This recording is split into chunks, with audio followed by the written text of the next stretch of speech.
Good morning. I'm Bonnie Gardner. I'm co-chair of the Public Affairs Forum at the First Unitarian Universalist Church.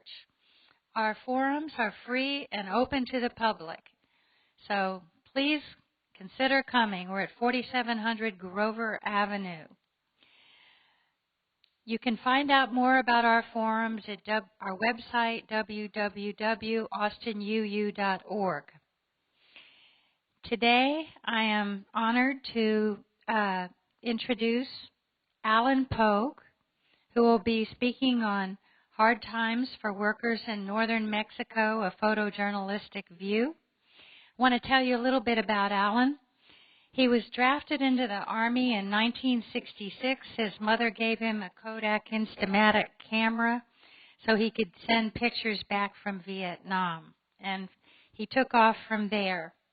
He worked as a chaplain's assistant and then a combat medic, and he realized the power of the visual image to overcome rhetoric about the war. Once back in Austin, he joined Vietnam Veterans Against the War and then became the main photographer of the RAG, the alternative newspaper here in Austin. And he was also a photographer for many social change groups, including the United Farm Workers and CURE, the prison reform group. He's documented the work of many peace movement groups as well. He has documented conditions in El Salvador, Nicaragua, Haiti, Palestine, Iraq, Pakistan, throughout South America, and in African prisons. UT Press published a book of his photographs in 2007, Witness for Justice. He's been recording stories of prisoners in the Detroit area in the past couple years, and he's also been photographing and video recording Rosa Sarmiento Moreno, who was injured in a maquiladora in Reynosa, Mexico. He's going to be talking about living and working conditions for farm workers in the U.S. and maquiladora workers in northern Mexico. Labor conditions are one of the most serious social justice and economic justice issues of our time. Alan and others believe that we are entering a time of neo-feudalism, a race to the bottom, wage serfdom. And we need to reverse the rush of capital to ever more poverty-stricken populations, or we may be forced to join them in their poverty. So it's my honor now to introduce Alan Pogue. Alan?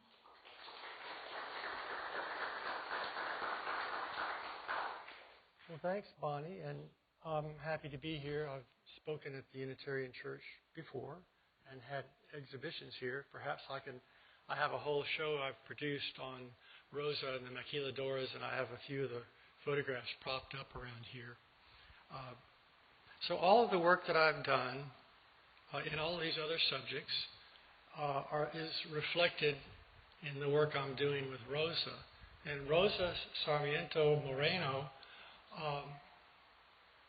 was in her middle 30s, working in an LG electronics plant. LG stands for Lucky Gold Star, two firms that merged.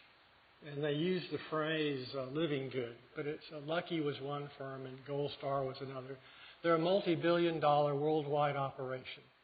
They have a plant in Poland now, as well as Mexico, and they're a South Korean electronics firm. But Rosa's job was to press the backs of the big screen televisions, a sheet of metal, flat, in an enormous press, and I'll show you in a moment what it looks like. And the press went off by itself. It took off both of her hands. And what I learned slowly over the last year and a half of going back to Reynosa is that Mexican labor law says that a company only owes a worker 2 years' worth of back wages for complete disability or death. Another man had his whole arm taken off by one of these machines and died a few months later. His family got $11,000, one-time payment. Rosa, for both of her hands, was offered $4,500 for both hands, one-time payment. And there's nothing she can do legally because that's the limit of their liability under Mexican labor law. NAFTA, the North American Free Trade Agreement, does nothing. It's 20 years old now. You may recall President Bill Clinton helped put this through. And unfortunately, as much as I admire Ann Richards, she worked very hard to pass NAFTA, working for Bill Clinton in Washington. There were some side agreements on labor and the economy that were attached to NAFTA, but they are a charade. They're meaningless. In my satchel down here, I have a case. It was the auto trim case in Mexico. And the St. Mary's Law School took the case on the part of the workers in Mexico. It took them 2 years to get through the NAFTA side agreements on labor. 2 years. Now, this is a university with a lot of resources. The poor people who worked for the auto trim company, of course, would never have a chance of getting through the process. At the end of the legal process under NAFTA, they found that the workers were correct, that they had been abused, and they gave them a certificate saying that they were correct. And nothing else is attached to it.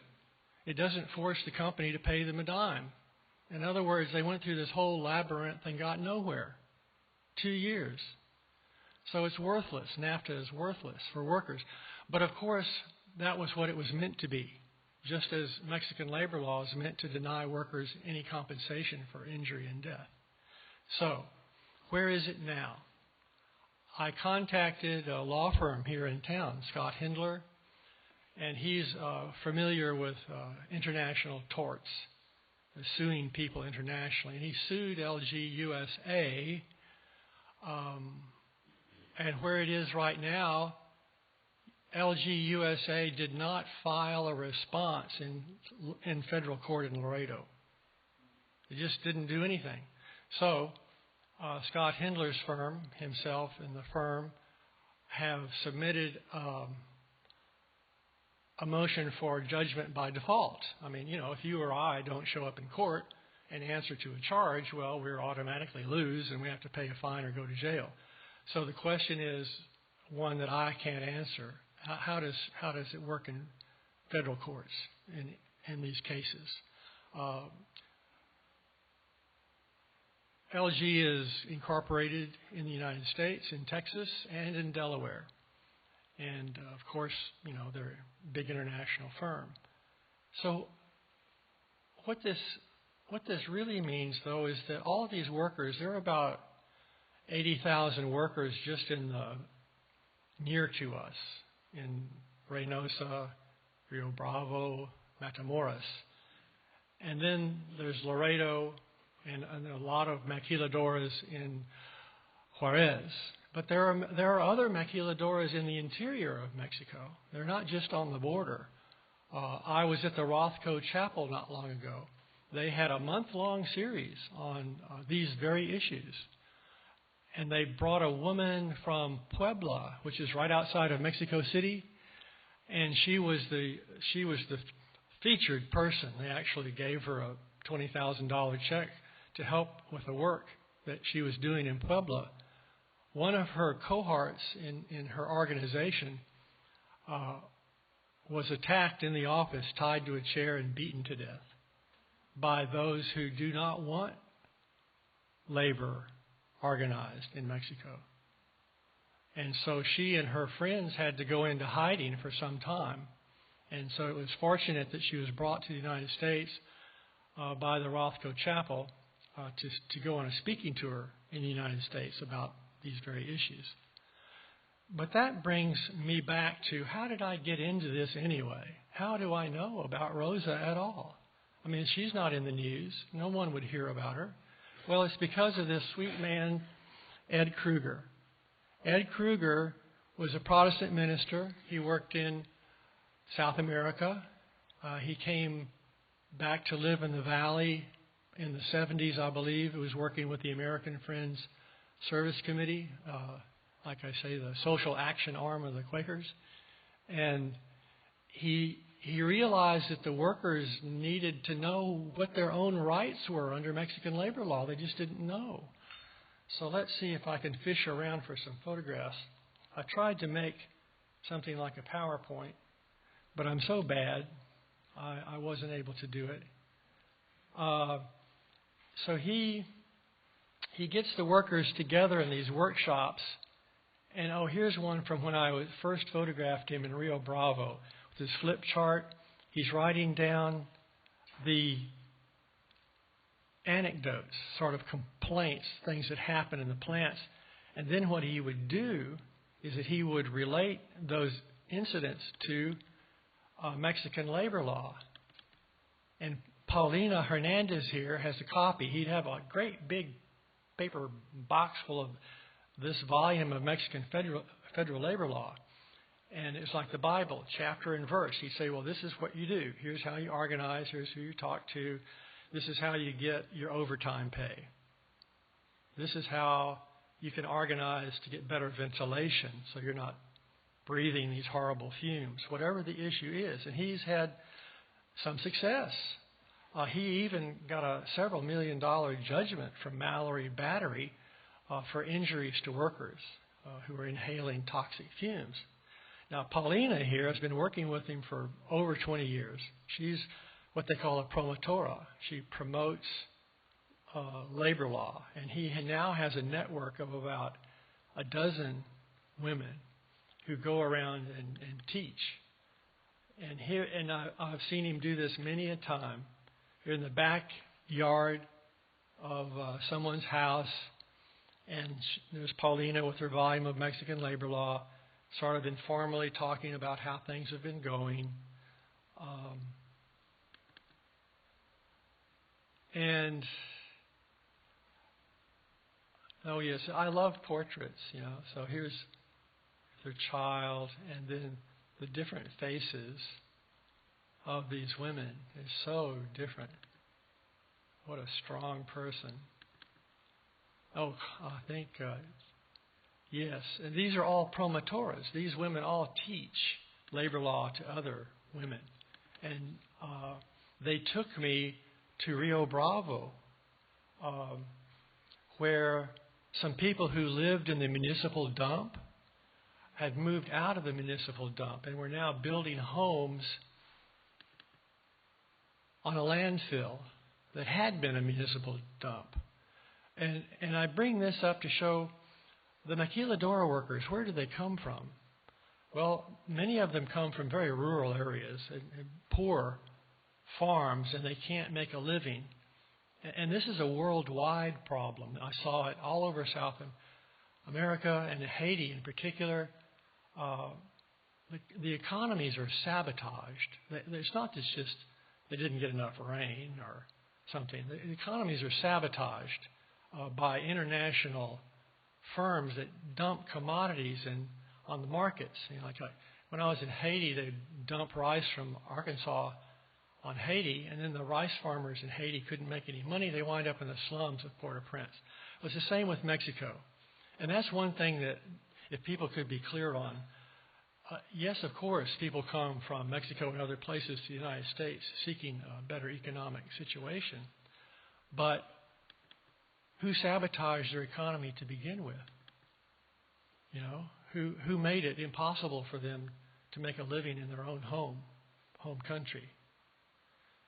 So it isn't opportunism that drives people. It's utter necessity. And the necessity is a created one, not a natural one. So here these folks they're on this land. They're very, very organized in Rio Bravo. They've sectioned it off like a checkerboard. Everybody has their piece, and they're making shelters out of found lumber. They'll pull those nails and recycle them. And then the women from the maquiladoras, there's Ed here in the corner. And then this woman who's a promotora, she's a promotora. And then the other woman, she's a promotora. And so since they are relatively better off than these poor people who are trying to move out of the waste dump onto the landfill, they're helping them. They're helping them move. Now let's see. I'll zoom down here to my thought. Well, what the heck? Here's a picture I took. This is the Rothko Chapel, if you've ever been there. It's a nice little place west of University of St. Thomas. And there's an obelisk that commemorates the death of Martin Luther King. And it's there because the city of Houston at the time couldn't find any place to put it. What do you know? So Dominique de Menil, who had a great deal of money and a large social consciousness, had it placed here at the Rothko Chapel. And I was able to have a display of my photographs there. Now this is one, there's Rosa with a LG screen. Now none of these workers can afford to buy one of these LG screens. But I really saw this picture in my mind's eye. So I bought one. And then I had to smuggle it into Mexico. And getting it through customs was a chore, but the young woman who was a guard, once Ed Kruger told her the story and the reason I had it, she just said, okay, fine, I'll just forget it. Don't do it again. So there's Rosa with her no hands with this LG screen. And when I took it out of the box, she started to tell me how they made them, what she had to do, where the holes are punched. She was so proud of her ability. She was really the go-to worker if there was a difficult task. Now let's see. I think to understand what we're talking about, this is the very press, number 19, that stamped her hands off. I mean, it's enormous. The thing looks like the front end of a Mack truck. And I don't know how many thousands of pounds of force it uses. But theoretically, it's a fail-safe operation. Because as you can see, you see that blue platform and you see the yellow rectangles? You have to put one hand on each one of those yellow rectangles and press it simultaneously in order for the press itself to work. So there's no way your hands could be in the press when it went off if the press was functioning correctly. So what they did, they rigged the press to work even if it wasn't functioning properly. So this is absolute criminal negligence. It was cheaper for LG to cut her hands off than it was to stop the press, which would stop the production of the televisions. It's easy to figure that out economically, which of course is the bottom line is the only line. So workers, after Rosa's hands were cut off, workers took these pictures with the cell phones and gave them to me.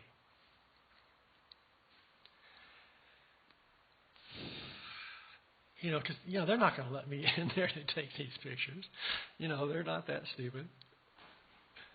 And there's Paulina Hernandez going over Rosa's Social Security, her hospital reports, all of these things, which I also copied and took to Scott Hindler. And there she is holding up her x-rays. And let's see, there's a sweet picture. Her daughter is finishing filling out all of the paperwork for Scott Hindler in the lawsuit. And, of course, there's Rosa.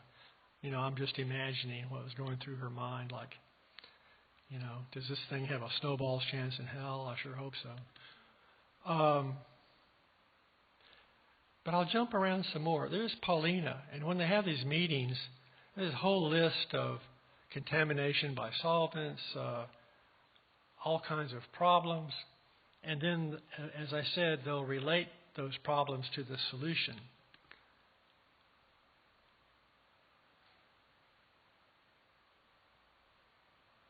Oh, there's his. No, a lot of times, people live in these wretched hovels, but his is what a government-sponsored cubicle where the workers live, and they just stamp these things out, so to speak. I isolated that one, but usually they're in rows, and even greater rows than I can show here.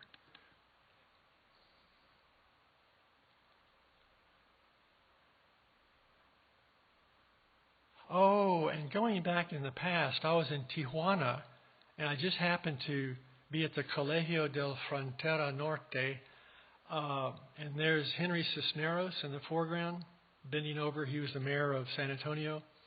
And there's Robert McNamara back there. So when you think about the evolution of policy and how did NAFTA come into existence, I mean, people like this had been planning it for years.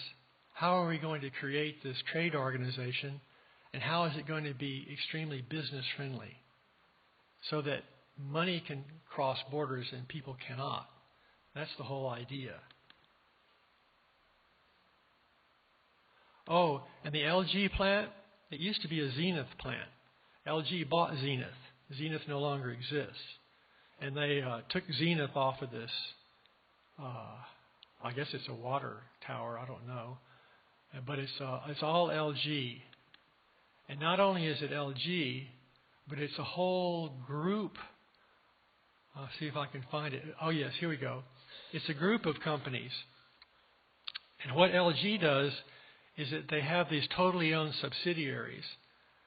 Servimundo, Starion, HD. I have never been able to find out what HD stands for. And by creating all of these wholly owned subsidiaries, they make it even more difficult for workers to get justice, because everyone's trying to say, oh, it's their fault. Oh, no, it's their fault. It's somebody else's fault. It's everyone's fault, but not my fault. That's how it works. But the people that, work there, they're not confused. Like I say, I mean, they have these, they're organizing. So I think what I'll do now is, now that I've sort of, this is a panoramic photograph of worker housing in Matamoros. They have some electricity and some water delivery, but there's not one single human waste treatment plant from Juarez to Matamoros. Everything goes into the Rio Grande. I wouldn't swim in it. Here's an example. Oh, it's too bad it's a small file, but they did let me in to photograph in Dutch Phillips Electronics. It's a nice place. It's a clean, well-lit, well-ventilated electronics plant. And they would let me in, sure. Okay. Now I want to stop and get Rosa, since I've gotten enough context for her. Get this thing to spin. Well, let's see. Because I've got Rosa telling her own story in her own words, which is better than I can do.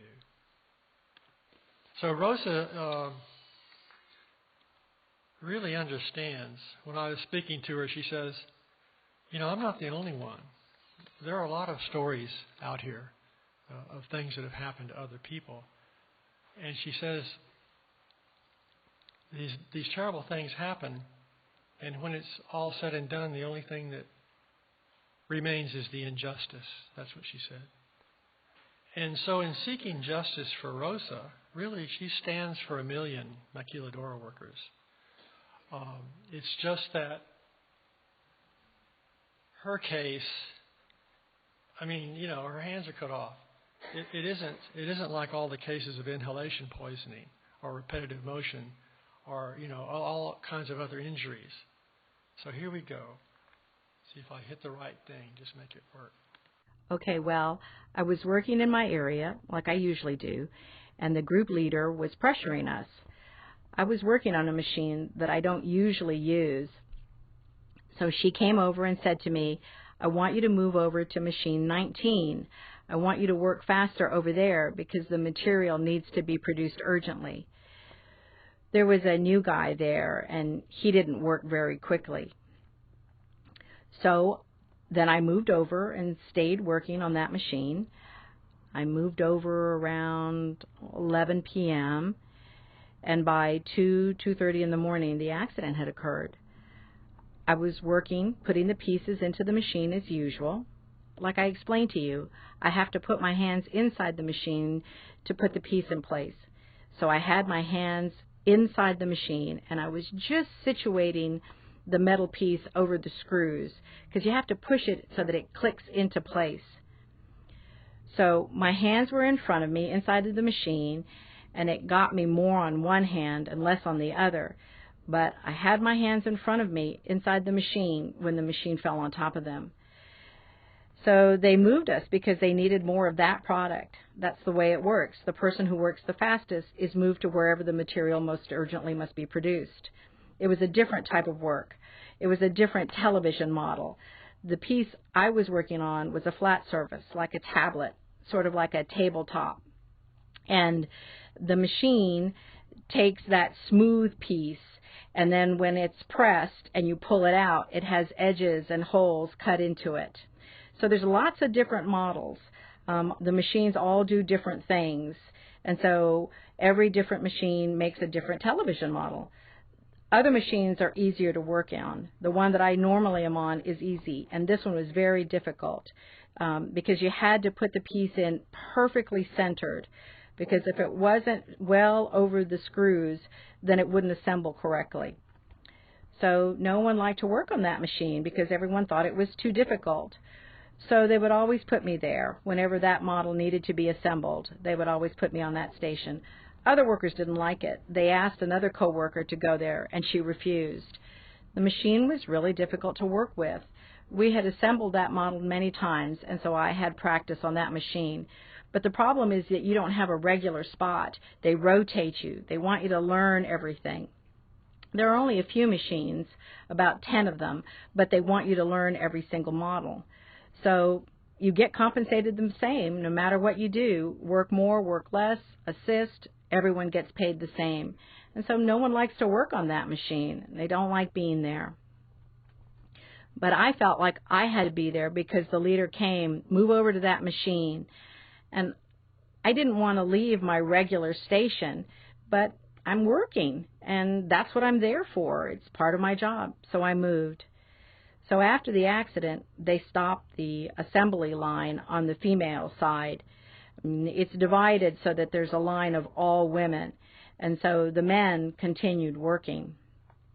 When the machine fell on top of my hands, it was so heavy. I just stayed there. They couldn't lift it up. It was so heavy, and so I was stuck for 10 minutes until they were able to lift it up. It was so heavy they lifted it up just a little tiny bit, and then I was able to sort of pull my hands out from under the machine. There was a nurse on duty for the night shift, and she said, well, take her up to the infirmary. But I said, what are they going to do for me at the infirmary? I didn't want to go there. So the rest of the coworkers brought a stretcher over so that I could lay down. And one of them finally said, look, I'll take you to the Social Security clinic. None of my supervisors or group leaders did anything. It was really only my coworkers who were courageous enough to say, look, what are they going to do for you here? Come on, we'll take you. And so then the nurse went with us. In the car, the nurse said, well, we'll take you to the General Hospital or to the Red Cross. And I said, no, I don't want to go there. That's why I have insurance, so that I can go to the Social Security clinic. So my bosses didn't go, no one, just the nurse. So I left with my coworkers in a car, the young man who was helping me, and it was a little car, and we all got in, and the nurse got in, and once we got to the Social Security clinic, they just dropped me off, and they went back to work. So I begged one of my coworkers to please call my family and let them know. I gave him the phone numbers and asked them to call because they had no idea. So I really tried to control myself. I didn't want to panic or get too scared because I already knew that if I passed out, I wouldn't know where they would take me. If I was unconscious, they could take me anywhere. So I tried to control myself. That was my greatest fear, that if I lost consciousness, I wouldn't know where they would take me. So I thank God. I mean, He's the one that helped me stay strong. It was my faith that pulled me through. I wasn't bleeding very much because the machine actually sealed the ends of my arms to the piece of metal that was in the machine. So the top of the machine was covering my hands, and I had my hands just stuck to the metal piece that was inside. So that's the way they took me to the hospital. I mean, I was just stuck to the metal, and I kept saying, please, take it off, take it off. And they didn't want to do that. So the doctors were really surprised when I showed up with this piece of metal still attached to my hands. Where I was bleeding was here at the top of my arms, because from the pressure of the machine, it was breaking my skin open here and here. And so that was where I was bleeding. And so the nurse, as we were leaving, had put a little gauze over my hands. I mean, that was all. She just wrapped a little gauze, and off we went. No one thought of taking a picture. I mean, everyone was so scared. Everyone was yelling and running and trying to help. And so no one thought of that at that moment. My hands were stuck over that piece of metal and crushed in the machine. I mean, smashed. I'd had some fabric gloves on, and they stayed in the machine. So at the Social Security clinic is where they cut my hands off. I mean, they looked at them, and they could see where it had been damaged. And I assumed that they took x-rays to see how badly it had been hurt and where they needed to cut off. So by then, I didn't really know what was happening. I would imagine, though, that they just needed to see at what part, because this one was at my wrist, and this one was a little higher, because there was just nothing left of my hands. So they were just crushed, I mean, like flattened tortillas. So you can imagine that if the machine is big enough to cut metal, what would it do to bone? It was so heavy. I mean, it must have weighed about a ton. I don't know, maybe even 1 or 2 tons. It's so heavy.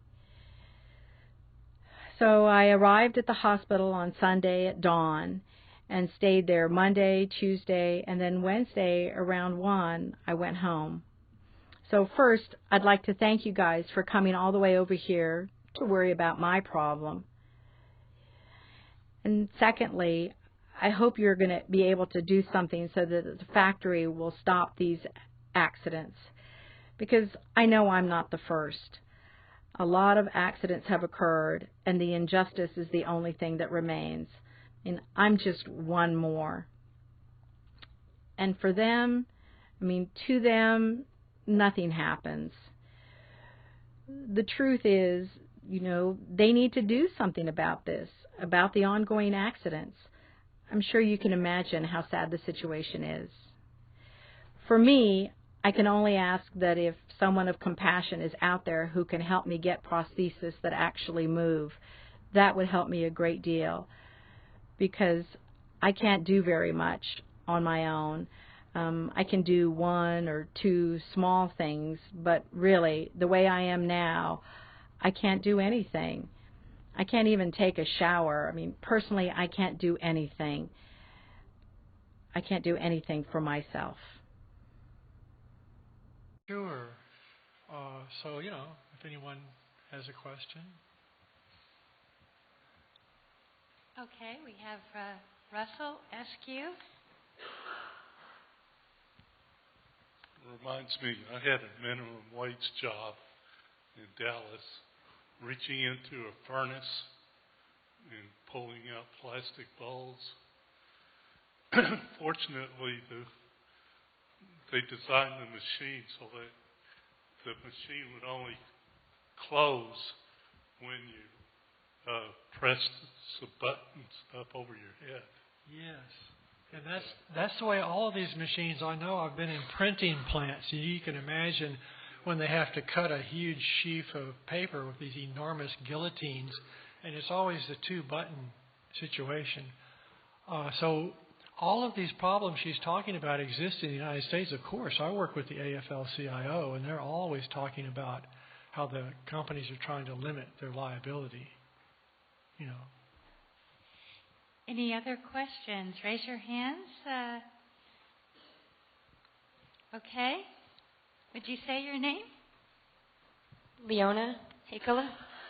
Hi, Alan. I just wanted to ask you about Ed Kruger's connection with Often Tan Cerca de la Frontera, because I think I've seen him before, but I'm not real familiar. If you could just explain a little the connection. Yes, there's a group in Austin, Tan Cerca de la Frontera, so close to the border, and they do work that's very similar to what Ed Kruger does, but they're not related. Ed Kruger's group is called Comité de Apoyo, the Committee of Help. And he works out of Edinburgh, Texas, with his wife, Ninfa, who helps with immigration law. And Tan Cerca works other places. Also, the Electrical Workers Union out of Philadelphia, Rob and Alexander, I know personally. And they've organized all the municipal workers in Chihuahua, Mexico. So there are a lot of groups and that do this kind of work. But Ed Kruger is the person I know personally. And I have to say, I had the privilege of meeting Ed Kruger several times myself in South Texas, and he was a great organizer and leader, and provides a lot of inspiration. A question from Richard Halpin. Thank you, Bonnie. Thanks, Alan, for your decades of critically important work in your photography and capturing witnesses for social change and the witnesses for justice. So, what's the next steps? What will happen in the courts? What can good people in this congregation or who are visiting here today do to support this young lady and to support this cause of justice for workers? What can they actually do? Can they actually call, write, go see people about this? Sure. Let's see if I can bring up my website. I'll bring up my website. That'll be helpful, too. Of course, I'm easy to find. You just Google my name, Alan Pogue. But this is Texas Center for Documentary Photography is sort of my doing business as. I'm working on a 501c3 after 30 years, 40 years, or whatever it is. Whoops, I'm not connected to the internet. Well, that's because I'm not connected. I only hope that Scott Hindler's suit works. I really, if this default judgment comes through, I'm sure it would be millions of dollars. Because I looked up on the internet, what would it cost? Because remember she said she wanted prosthetic hands that moved. Well, you're familiar with the hooks. They're just worked by mechanical action. It just pulls a wire and it'll open the sort of like a claw. And people can get pretty good with those, moving things around. But the technology today, it's amazing. It fits over, sensors fit over the forearm, and by flexing muscles, you can make individual fingers, mechanical fingers, move. And you can get the index finger and the mechanical thumb, and you can pick up a cup of tea and drink it with these things. Well, the best ones cost $250,000. Now, you can get them that work, fairly well for maybe $10,000 would be the bargain basement for each one. And so maybe if a person could spend $20,000, they could get, a fairly good individual hand. Well, that's incredibly beyond the reach of any of the folks in the Valley and the Comité de Apoyo. But it certainly is not beyond the reach of LG Electronics. They could buy the very best $250,000 ones and feel no pain. So that's what we're really hoping for. But in the meantime, between now and then, between now and who knows when, I set up a PayPal account for her on my website. And every time I go down there, I'll give her $100. Just to help her get by. She has 6 children. Now, the Comité de Apoyo itself is a 501c3 registered in the United States in Edinburgh. So any money given to them is tax deductible. And they have a P.O. box and all of that. So there's that. Her kids need to go to school and get clothes. Her older daughter could go to college. Because even though education is theoretically free in Mexico, you have to buy uniforms and all kinds of things, so it's not really free. So the Comité de Apoyo, that's one way to help. And because if Scott Hindler's suit doesn't work, well, I don't know how she'll ever get prosthetic arms. Now, I did go to I have a friend, Jaime Mejia, who's a professor of literature in San Marcos at the college there, and the students worked up a fundraiser. They're going to work up another fundraiser this semester in San Marcos. And what I'm really, really hoping, if you know about the Student Farm Worker Alliance out of Immokalee, they helped the tomato pickers.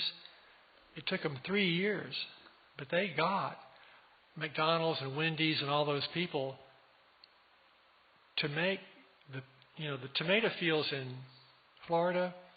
Every tomato they grow in certain sections go nowhere except to fast food restaurants. And so the fast food restaurants can dictate the labor practices in the fields of southern Florida. And because of the students organizing, saying, we won't buy your burgers if you don't do this, they made them pay a penny a pound more for every pound of tomatoes that workers pick, which is, nothing, but it would be $20 or $40 more a day for the individual worker, because they pick thousands of pounds of tomatoes. So I'm just saying all that to say that organizing works.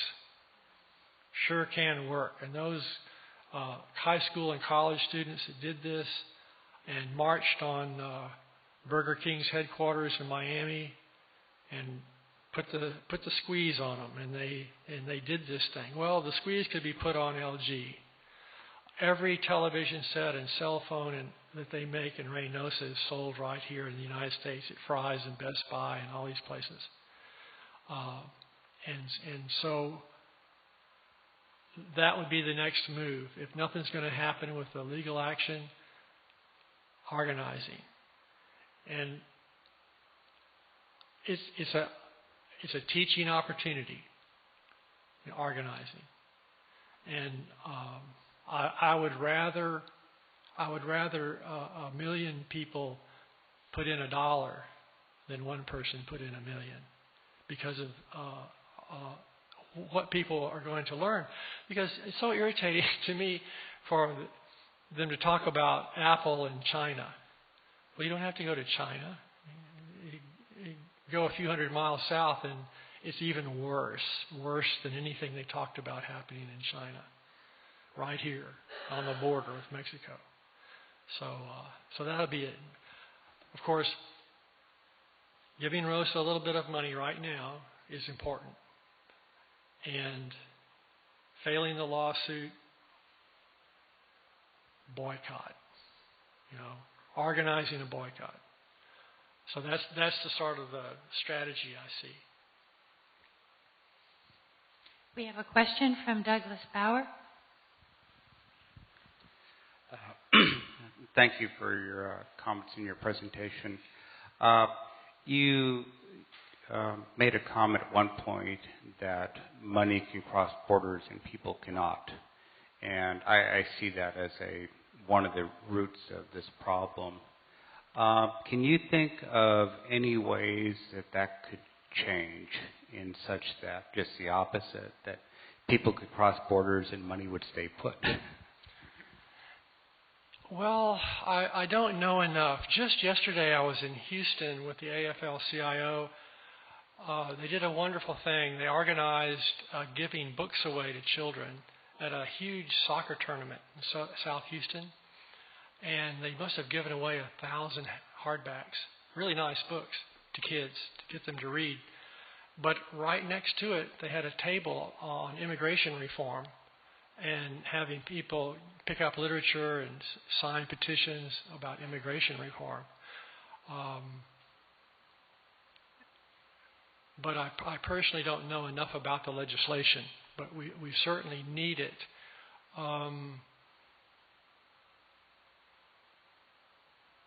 There's no reason why people can't come and work in the United States, and we all know when certain industries need it, they'll say, okay, we can bring 20,000 people from Pakistan and India and wherever to do software writing for large electronics firms under the guest worker program and other programs. Immigration is totally political. That's all it is. You know, are we going to let people in from this country or that country? And whether we do or not depends on whether the governments in those countries are compliant enough with us. They're playing ball. Well, then we'll let their people in. And if not, we won't. So, lobbying, of course, your legislators, saying you're in favor of immigration reform. You know, it's a big issue for you. That's important. But, you know, my limited knowledge, that's all I can say. We have a question from Crockett. Yes, you sort of partially answered this, but in regard to Rosa, who lost her hands, the issue of getting prosthetics for her, you said the insurance that was that she had only paid $4,500. What kind of insurance was it? Who was the insurance company? And why did they not? Was it not health insurance to cover the cost of getting back to health? And, well, what it was is a stipulation under Mexican labor law. Mexican labor law, I think, is Article 517 because Ed can quote it. Mexican labor law says their liability is limited to what the worker made in the last 2 years of their employment.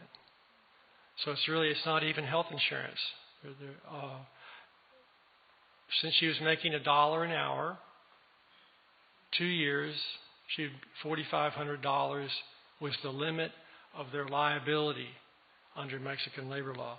Now she has Social Security, but Social Security pays her maybe $230 a month. But there isn't any workers' compensation.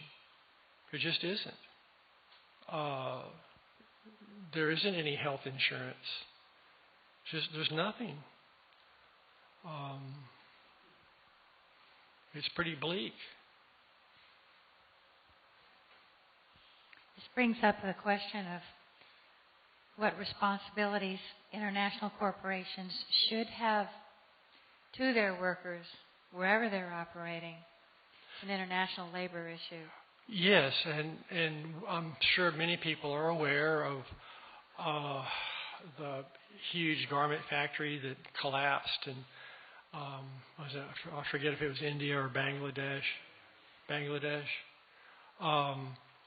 And right now, although we don't hear much about it in our press, there's the Trans-Pacific Trade Partnership. The last time I read about it, it was in its 16th round of trade negotiations. They've just let Japan in on the deal. They'll be the 40% partner in the Trans-Pacific Trade Agreement. And I can be sure without looking at it that it'll be like NAFTA and there'll be nothing in it for labor or the environment, you know, which affects us all internationally if it damages the environment.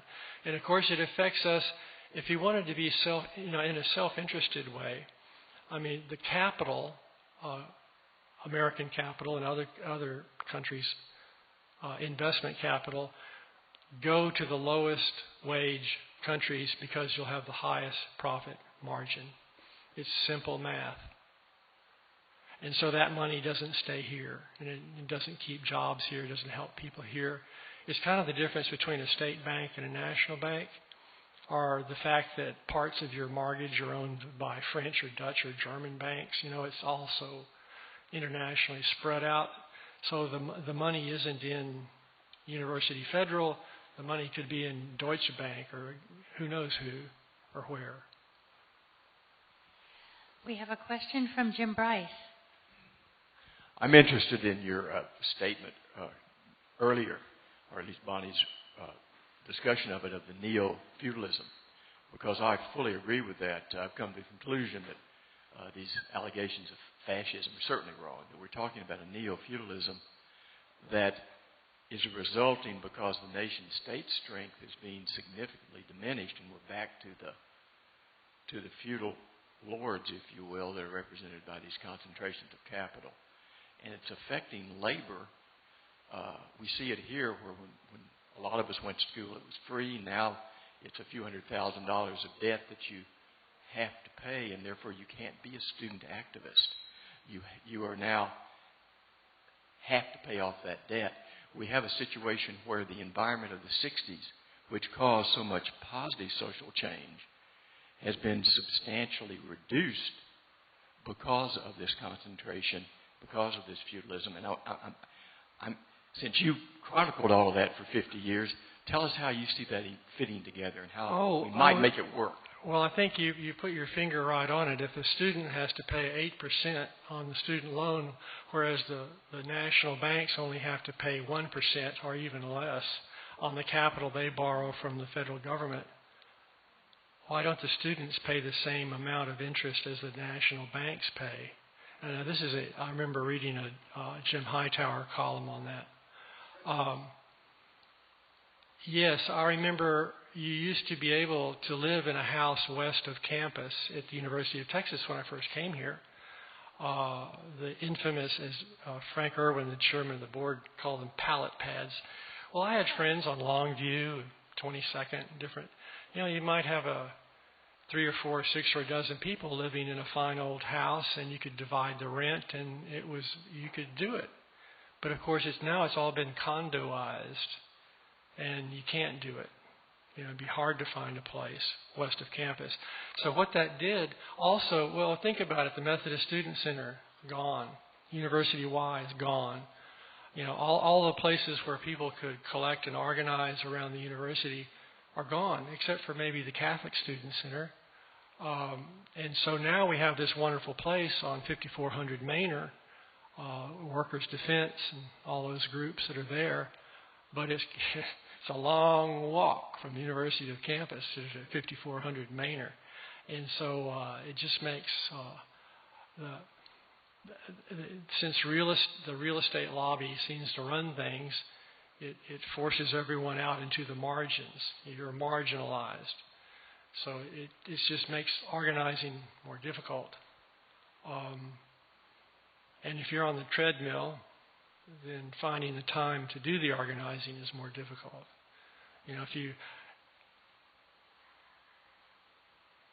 And here's an example, a concrete example. I have a friend that's in Seattle, and the Boeing plant, and of course, the huge airliners. Well, they are in competition with Airbus out of Europe. So they were talking about sending a lot of their work to Mexico, not building the engines themselves or the electrical systems, but just think about the overhead bins and the seats and the cushions and all of the other things that go into a plane. It could be more cheaply manufactured in the maquiladoras along the border. They told the highly skilled electricians and machinists who are making $35 an hour or whatever not to protest, because they're in competition with Airbus, and what they're doing isn't going to affect their jobs personally, but it will close down upholstery factories in Seattle and in Texas if they take all of those jobs to Mexico. So they're playing off the machinists against the lower wage workers. Very typical tactic. And they're playing off the workers in Europe against the workers in the United States to keep it all quiet so it could happen for Boeing's bottom line. So that's the kind of thing that's always going on. We have 2 minutes left, so if you have a quick question, Becky Halpin, let's have it. Quick question. You mentioned the Trans-Pacific Trade Agreement, and one aspect of that is that signatories to that trade agreement would be able to challenge laws in the countries of the other signatories. So if a company from Japan wanted to come here and challenge an environmental law that precluded them from making as much profit if they were to have to follow it, they could do that according to this new trade agreement that's being negotiated, should it pass. Would you make any comments? Do you have any comments on that? Yes, there are several aspects to that. There was a company in Matamoros making an incredibly carcinogenic wood preservative, and they would bring it into Texas, claim that it was made in Texas, and in that way they could ship it to Europe because they were part of the trade agreement. And if you're part of the trade agreement, then you can't object to products made by other parties to that trade agreement, even if they are against your own environmental self-interests. So there's how these unelected World Trade Organization people can dictate laws. It's mind-boggling, and and that they're in the 16th round of these negotiations, and most people don't even know what you're talking about. Alan, thank you for your very important work and your beautiful photos, and for serving economic and social justice the way you have your whole life. So admirable. Thank you.